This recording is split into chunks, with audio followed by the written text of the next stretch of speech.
The mountain was never meant to be disturbed. Long before villages formed at its base, before paths were carved by human feet, the mountain already existed as a sealed system, its veins aligned, its breath regulated, its balance untouched. The locals called it sacred, but that word was insufficient. Sacred things invite worship. This place invited avoidance. The dragon vein beneath it did not flow wildly. It did not surge with excess power. It was stable, precisely calibrated, restrained, complete. And that was why no one was meant to interfere. Until someone did. The man who would later be known as the Dragon Rider did not set out to defy heaven. He was not a zealot, nor a seeker of forbidden power. He was simply afraid. Afraid of extinction. Afraid of watching his lineage fade into records and ashes. Afraid of becoming one more name swallowed by time. When famine crept closer and death circled the village, like a patient predator, fear sharpened into resolve. He listened when others would have turned away. He followed half-forgotten maps and oral warnings disguised as superstition. And when he reached the sealed ravine, he did not stop. The Dragon Mother was there, not in glory, not in dominance, but in weakness. Her long tribulation had fractured her internal balance. The long cycle meant to end in ascension had failed. Her form was incomplete, her power suppressed by her own failing harmony. She was still a dragon, but no longer untouchable. That was the moment the transgression occurred. Not destiny, not fate, not mutual will. A violation born from fear and opportunity. The man did not understand the full weight of what he had done. He believed survival justified action, that if something lived, it could later be repaired. He believed consequences were negotiable if intent was pure enough. He was wrong. The Dragon Mother did not strike him down, not because she forgave him, but because killing him would have destabilized the already fragile balance she was barely maintaining. She chose endurance over justice, and endurance always accumulates debt. The child conceived from that night was never meant to exist. It was not a bridge between worlds, nor a chosen anomaly. It was a byproduct, an unresolved error introduced into a system that did not tolerate errors. From the moment it took its first breath, the world around it adjusted. Not violently, not dramatically, just enough to compensate. Animals avoided the area. Weather patterns shifted subtly. The dragon vein tightened, constricting around a presence it did not recognize. And the child grew, quiet, observant, unnervingly still, carrying within it a contradiction that should have torn it apart from the inside. It did not cry much. It did not fall ill. It did not age like other children. And with every year it lived, the imbalance deepened. This was not punishment. This was accounting. The transgression had not been answered yet. It had only been recorded.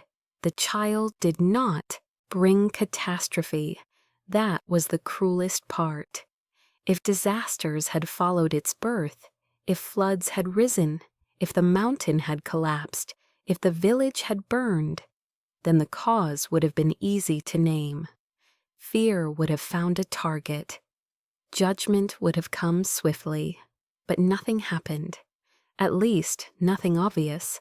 Life continued, crops grew, seasons passed. The villagers aged and died in their usual rhythms. The mountain remained still, its silhouette unchanged against the sky. Only the Dragon Mother noticed the difference. The dragon vein beneath the land had begun to tighten, not in resistance, but in containment. Like a body constricting around a foreign object it could not expel. The flow was still stable, but no longer effortless. Every adjustment required correction. Every correction required force. The cost was being deferred. The man, now living under the unspoken weight of what he had done, mistook this silence for absolution. He convinced himself that balance had been preserved, that his choice, however extreme, had not truly disrupted the order of things. He was wrong again. The first sign appeared not in the child, but in others. Minor injuries healed too slowly. Small illnesses lingered longer than they should have. Accidents clustered, not enough to be called a pattern, but enough to unsettle those who paid attention. People began to speak of bad luck, of a heaviness in the air, of days that felt resistant. No one connected it to the child. Children are convenient blind spots in human perception. They are assumed innocent by default. Their strangeness is dismissed as temperament, their silence mistaken for obedience. But the dragon mother knew. She felt the constant drain, an invisible taxation on the world's structure. The child's existence required continuous correction, and correction demanded energy. That energy had to come from somewhere. Not all at once, not evenly, just enough to keep the system from collapsing. The child grew. Its body remained frail, but not weak. Its pulse steady, but irregular, in ways no healer could name. It rarely spoke unless spoken to, and when it did, its words carried an unsettling precision, as if it were responding not to people, but to the space between them. It watched more than it played, listened more than it asked, and sometimes it reacted before anything happened. A pot would slip from a hand, and the child would flinch before it shattered. A shout would erupt, and the child would already be covering its ears. These moments passed unnoticed, dismissed as coincidence. But coincidences accumulate. The dragon mother began to understand something she had resisted acknowledging. The child was not merely affected by imbalance. It was aware of it, not consciously, not deliberately, but instinctively, like an internal sensor tuned to disruptions in the underlying order. That awareness was dangerous, because awareness precedes function. The man noticed changes too, though he lacked the framework to name them. He only knew that the child seemed distant, not emotionally cold, but detached, as if some part of it existed elsewhere, anchored to something he could not see. He tried to compensate. He became protective, attentive, present in ways he had never been before. He told himself that if he could give enough, care, affection, structure, he could offset whatever imbalance existed. But personal effort does not counter systemic violation. The world does not accept substitutes. One winter, a traveler died near the village. Not violently, not mysteriously. He slipped on ice, struck his head, and did not rise again. An ordinary death by all accounts.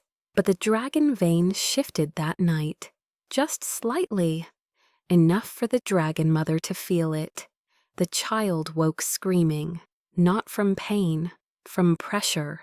For the first time, the dragon mother intervened directly.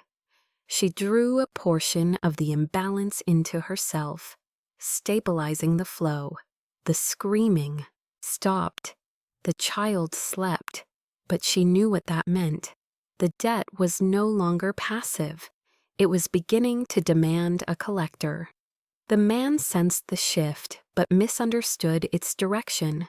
He believed the danger lay outside, spirits, curses, forces yet to arrive. He doubled his precautions, reinforced boundaries, avoided the mountain he once violated. He never considered that the problem was not approaching.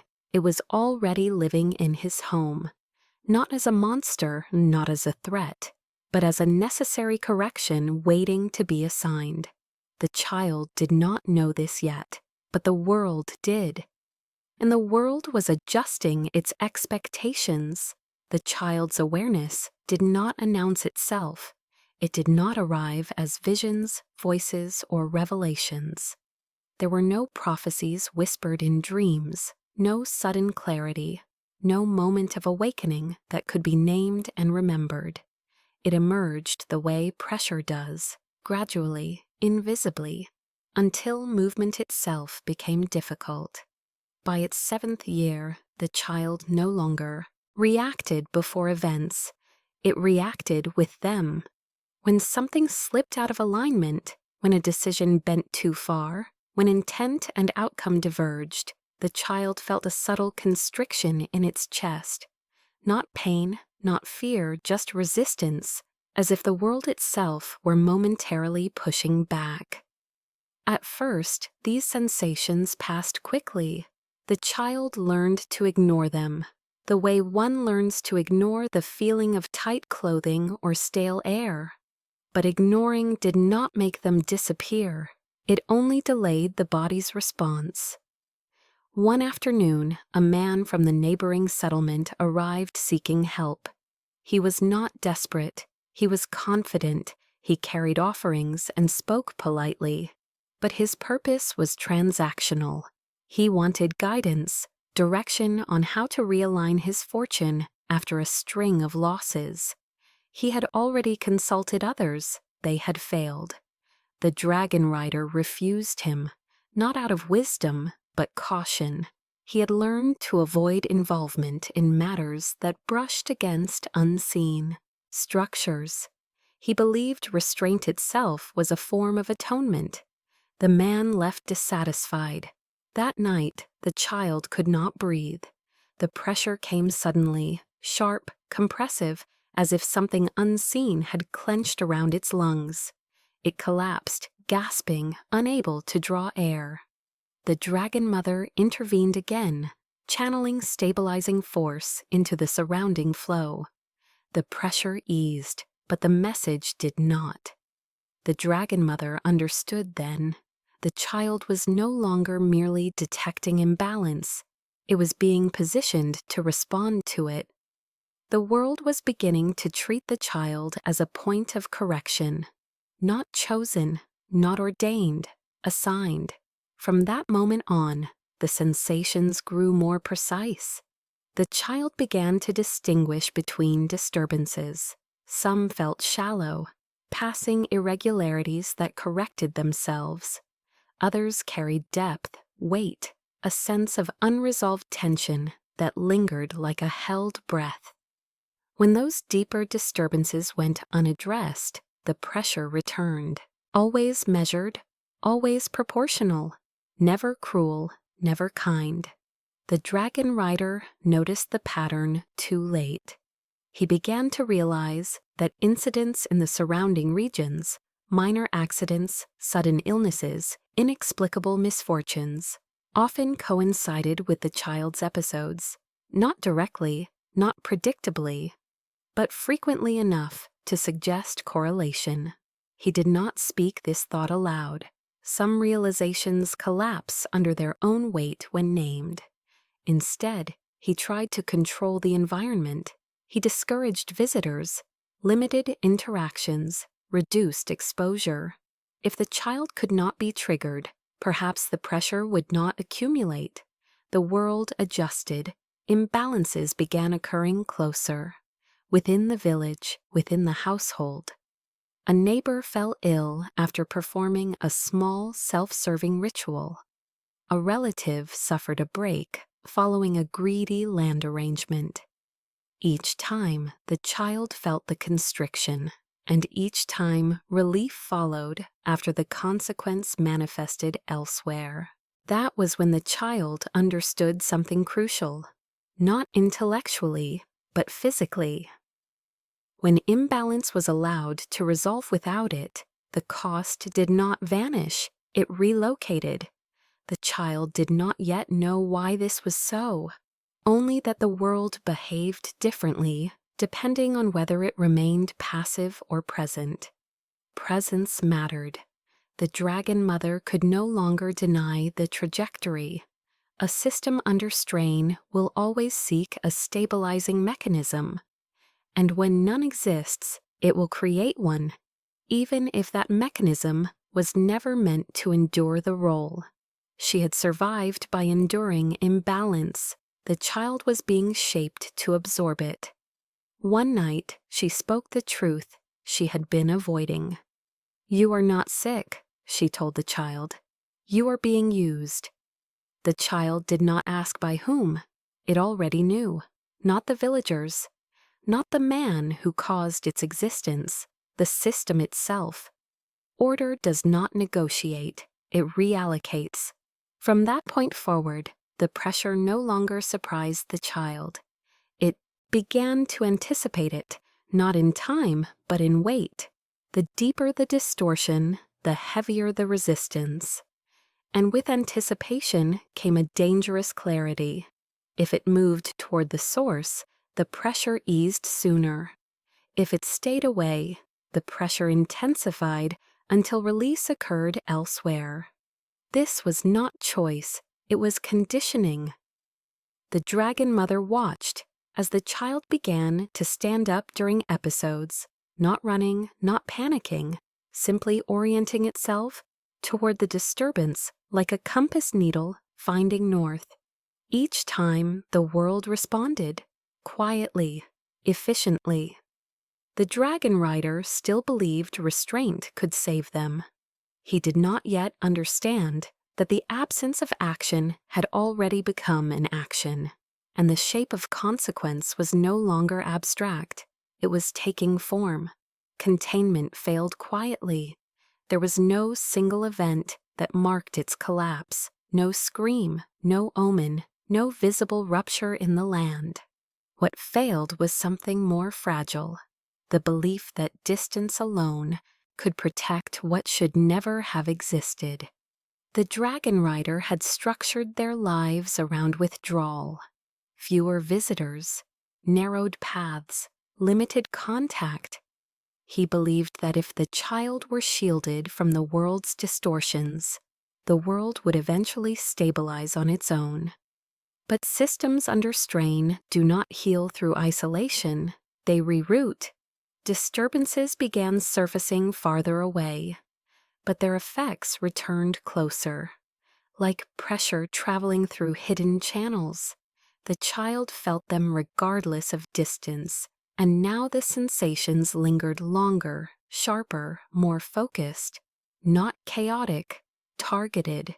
The child began waking before disturbances manifested, not knowing what would happen, only that something had already gone wrong somewhere. The pressure arrived as certainty without context, a knowledge stripped of narrative. The dragon mother recognized this stage. The system had stopped testing. It had started depending. One evening, the child collapsed near the hearth, breath shallow, fingers curled as if gripping something invisible. The dragon rider panicked, calling for remedies, prayers, anything that might interrupt the pattern. Nothing worked. Only when a nearby land dispute erupted, ending in bloodshed, did the pressure release. The child slept peacefully afterward. That was the moment the dragon rider understood. Not fully, not willingly, but enough. The child was no longer merely connected to consequence. It was being positioned as the buffer, the surface upon which excess distortion could be redistributed to prevent systemic fracture. A living margin of error. He confronted the dragon mother that night. "This was never agreed to," he said. She did not deny it. "Agreement was never required," she replied. "Only feasibility." Her voice held no accusation, only recognition. "Then stop it," he said. "Intervene, correct it yourself." She looked at him, not with anger, but with something colder. "I already did," she said. "For years." He realized then what he had refused to see. Every intervention she made delayed the system's response, but increased its eventual demand. She had been absorbing imbalance meant for the child, compounding the debt. The system tolerated this only temporarily, because endurance is not resolution. That night, the dragon veins shifted in a way it never had before. Not violently, but decisively. A recalibration, a rerouting of responsibility. From that moment on, the pressure bypassed the dragon mother. It went directly to the child. The child did not resist, not because it accepted the role, but because resistance was no longer an available response. Its body adjusted automatically, its awareness sharpened, its movements became precise, purposeful. It began walking toward disturbances before anyone spoke of them, not to prevent them, not to judge, simply to stand where the cost would be least destabilizing. The dragon rider followed once, watching from a distance as the child positioned itself near a boundary stone altered for profit. The imbalance corrected subtly. No spectacle, no collapse, only a quiet reversal. And the child bled from the nose, a small amount, controlled, as if the world were learning exactly how much it could take. From then on, the dragon rider no longer pretended this could be undone. His fear shifted from losing the child to realizing that the child was being shaped into something irreversible. Not a monster, not a guardian, a function. The dragon mother said nothing. She knew better than to name a transformation while it was still in progress. Names create permanence, but she also knew this. The system would not stop refining what it had found useful. Containment had failed, not because it was insufficient, but because it was never the system's goal. The goal was integration. And the child was being integrated into the deepest layer of consequence. The system's first mistake was efficiency. Up until then, every correction had been subtle, quiet enough to pass as coincidence, measured enough to avoid drawing attention. But once a mechanism proves reliable, systems tend to lean on it harder. The child began to be summoned by disturbances that no longer resolved themselves through minimal redistribution. These were not minor deviations. They were deliberate distortions. A man diverted a burial site to extract profit from land meant to remain sealed. A group rerouted water channels in violation of ancestral alignments.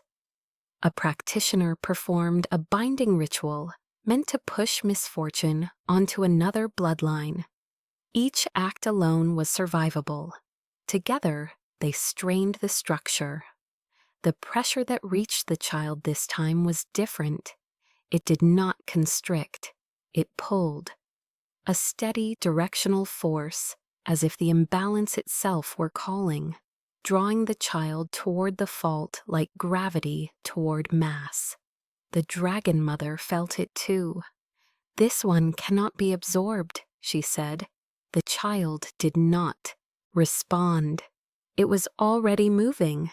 For the first time, the correction did not occur quietly. When the child arrived at the site of the ritual, the air resisted, not violently, but densely, like water around a sinking object. The presence of the child caused the ritual's structure to unravel, not explosively, but with an audible crack, as if something internal had fractured. Witnesses saw it. They did not understand what they were seeing, only that something had gone wrong in reverse. The ritual did not fail. It inverted. The misfortune meant for others collapsed inward, consuming the practitioner's own life. He did not die immediately, but he would never recover. The child fell to its knees. Blood spilled freely this time, not much, but enough to stain the ground. The dragon veins stabilized almost instantly. The surrounding region returned to equilibrium. but the cost had been externalized. People noticed. Stories spread, not coherent ones, not accurate ones, but stories. Nonetheless, a quiet figure, a child-shaped presence, a sense that when certain acts were committed, something arrived. Fear followed, and fear sharpened attention. The dragon rider realized the implications too late.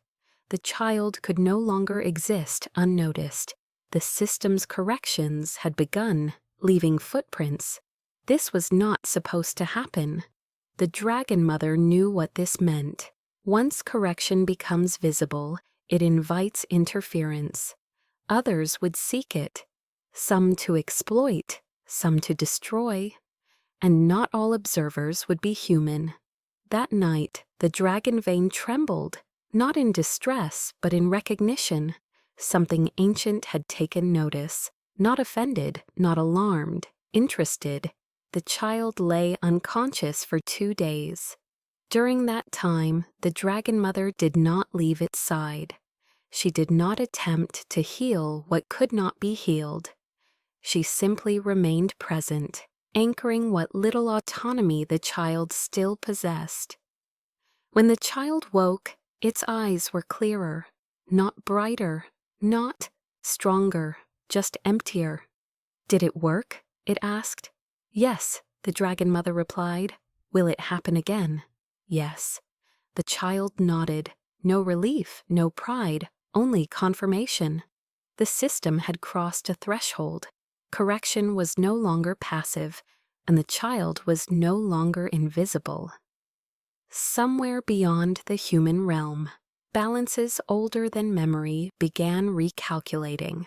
The first escalation had occurred, and it would not be the last.